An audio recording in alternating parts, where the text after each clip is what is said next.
Danışır Mahaçqala, axşamınız xeyir olsun, hörmətli dinləyicilər. Dağıstan Radiosu ilə Azərbaycan dilində verilişə başlayırıq. Mikrofon qarşısında jurnalist Söhrəm Musayeva, rejissor pultu arxasında Svetlana Səid Hüseynova.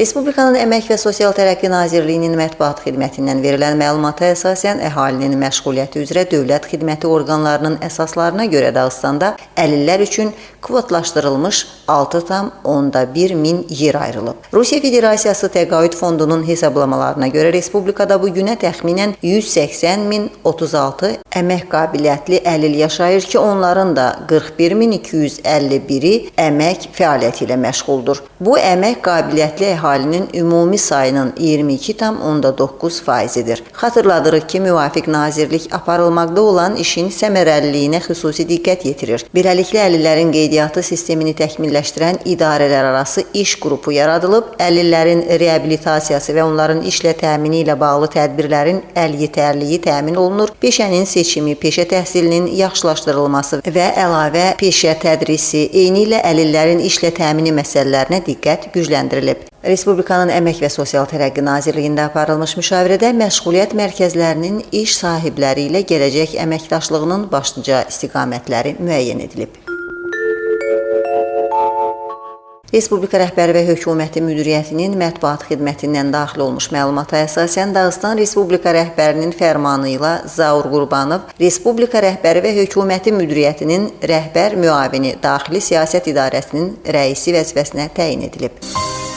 İyunun 16-sı 17-sində Bakıda insan haqları üzrə səlahiyyətli nümayəndələrin davamlı inkişafın əsas prinsipləri, hüquq bərabərliyi, milli prioritetlər və əməkdaşlıq mövzusunda 14-cü beynəlxalq konfransı keçib. Konfransın işində Rusiya Federasiyasının Başqırdistan, Dağıstan və Tataristan respublikalarının, həmçinin Moskva, Kaluga, Saratov vilayətlərinin, Türkiyənin, Özbəkistanın və Serbiyanın insan hüquqları üzrə müvəkkilləri, ombudsman aparatlarının rəhbərləri iştirak ediblər. Tədbir iştirakçılarını salamlayan Azərbaycanın insan hüquqları üzrə müvəkkili Elmira Süleymanova öz çıxışında Azərbaycanda Ombudsman İnstitutunun fəaliyyəti, Azərbaycan parlamentinin ombudsman təsisatına dəstəyi barədə ətraflı məlumat verib. Konfransda qeyd etdiyimiz kimi Dağıstanın insan hüquqları üzrə müvəkkili Umupazil Ömərova da iştirak edib. Konfransın yekunları üzrə Bakı deklarasiyası da qəbul edilib. Deklarasiyaya əsasən insan hüquq və azadlıqlarının təmin edilməsi üçün həm beynəlxalq, həm də ikitərəfli əməkdaşlıq genişləndirilməli, ölkələr arasında müvafiq təcrübə mübadiləsi mütləq təmin olunmalıdır.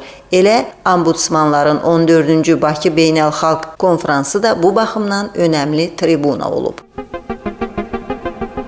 Lezginka Dövlət Akademik Ansamblının baş direktoru, Rusiya prezidentinə vəkil edilmiş şəxs Canbulat Məhəmmədov ölkə başçısı ilə birbaşa xətti şərh edərək qeyd edib ki, ansamblın kollektivi ilə 80-dən çox ölkəyə səfərdə olduqdan sonra əminliklə deyə bilərəm ki, hər hansı ölkədə dövlət başçısının yaxud digər məmurun vətəndaşların suallarına bu dərəcədə açıq, şəffaf cavab verdiyini müşahidə etməmişəm. Onun fikrincə, müvafiq meydançalar ölkə prezidentinə cəmiyyətin hal əhvalından, əhalini narahat edən problemlərdən xəbər tutmaq imkanı verir. Birbaşa xəttin canlı ictimai institut adlandırıldığı təsadüfi deyil. Hansı mövzulara toxunulacağı, nə kimi sualların veriləcəyi həmişə məxfi qalır. Maraqlıdır ki, bu dəfə xarici siyasət, Trump və Paraşenkaya dair suallar olduqca az idi. Əhalini ölkə daxili problemlər daha çox maraqlandırır. Birbaşa xəttin 15-ci dəfə keçirildiyinə baxmayaraq, belə kəskin və birbaşa verilən sualları mən heç vaxt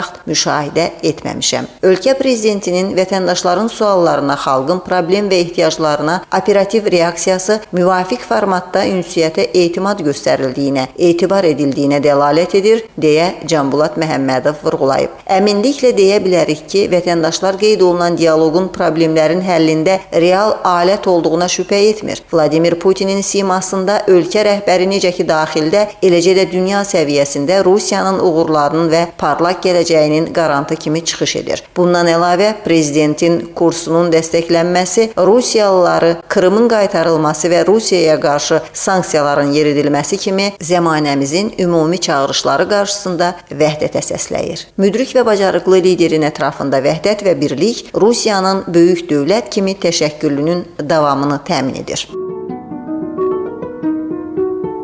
Mahaçqalada şəhərin 160 illik yubileyinə hazırlıq üzrə geniş miqyaslı tədbirlər tətbiq olunur. Mahaçqalanın bir sıra park zonalarında art obyektlər quraşdırılır, küçə və xiyabanlar təmir olunur. Şəhərin bayram libasına bürünməsində hər bir paytaxt sakini iştirak edə bilər. Lenin Komsomolu parkının rəhbərliyi Mahaçqala sakinlərinin hər birinə yubileyə hazırlıq işlərində iştiraka imkan verir. Hər kəs parka öz adından oturacaq, yəni skameyka hədiyyə edə bilər. Lenin Komsomolu parkının direktoru İbrahim Şıxsəyidovun sözləri ilə Avropada və Amerikada sponsorluq edənlərin adı yazılmış lövhələrin vurulduğu oturacaqların quraşdırılması təcrübəsi mövcuddur. Venanın, Münxenin parkları müvafiq ünvanlı oturacaqlarla komplektləşdirilib. Londonda Guide Parkı da misal gətirmək olar. Skameykaları sahibkarlar, firmalar, şirkətlər hədiyyə edir. Bu həm də adamlara özünü, həyatında yaşadığı hadisələri yaddaşlarda yaşatmaq, yeni evlənənlər üçün hədiyyə etmək imkanı verir.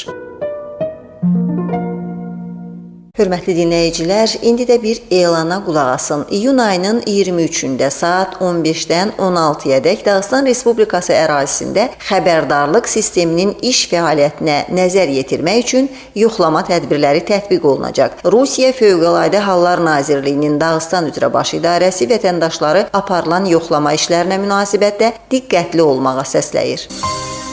İyun ayının 20-sində Mahaçqalada Poeziya Teatrında Qəhrəmanlara əbədi eşq olsun Respublika qiraət müsabiqəsinin finalı keçəcək. Tədbirin təşkilatçısı kimi Respublikanın Mədəniyyət Nazirliyi çıxış edir. Finalda Dağıstanın ərazi dairələrində keçmiş yaz mərhələsinin qalibləri çıxış edəcək. Dağıstan şairlərinin Böyük Vətən müharibəsi, vətən, xalq qəhrəmanlığı mövzusunda rus dilində yazdığı yaxud rus dilinə tərcümə edilmiş şeirləri tədbirə toplaşanların və münsiflər heyətinin diqqətinə veriləcək. Beləliklə, Qəhrəmanlara əbədi eşq olsun Respublika qiraət müsabiqəsinin finalı iyun ayının 20-sində saat 11-də Poeziya Teatrında baş alacaq. Siz xəbərlər buraxılışını dinlədiniz.